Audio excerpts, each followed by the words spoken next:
When you first get started with Notion, you'll notice they do a pretty good job of putting your content front and center. And that's great, and that's where we'll spend most of the time in this course. But before we do that, let's take a quick look around the edges at some of the other pieces of the interface and the settings and stuff. So along the left, you'll see the quick find. That's where you can search your entire database to see what's in there. Under settings, you can see settings for your stuff. The main thing to note in here, a couple things really, is where you can upgrade and handle your billing, and then also handle some of your general workspace settings, like titling it, adding an icon, changing the address, that sort of stuff. You can play around in here, but that's the main stuff you would need out of that.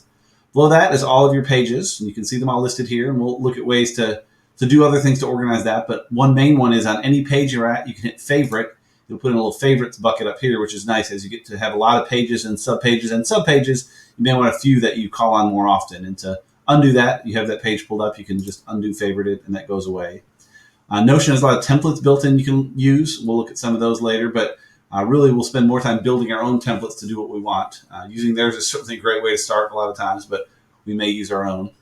And then in the upper right, you can do more with the page itself. So we talked about the favorite button. You can see updates. You can share a page, and then the settings icon here give you more options to make a page full width, so it won't be contained in the middle as much.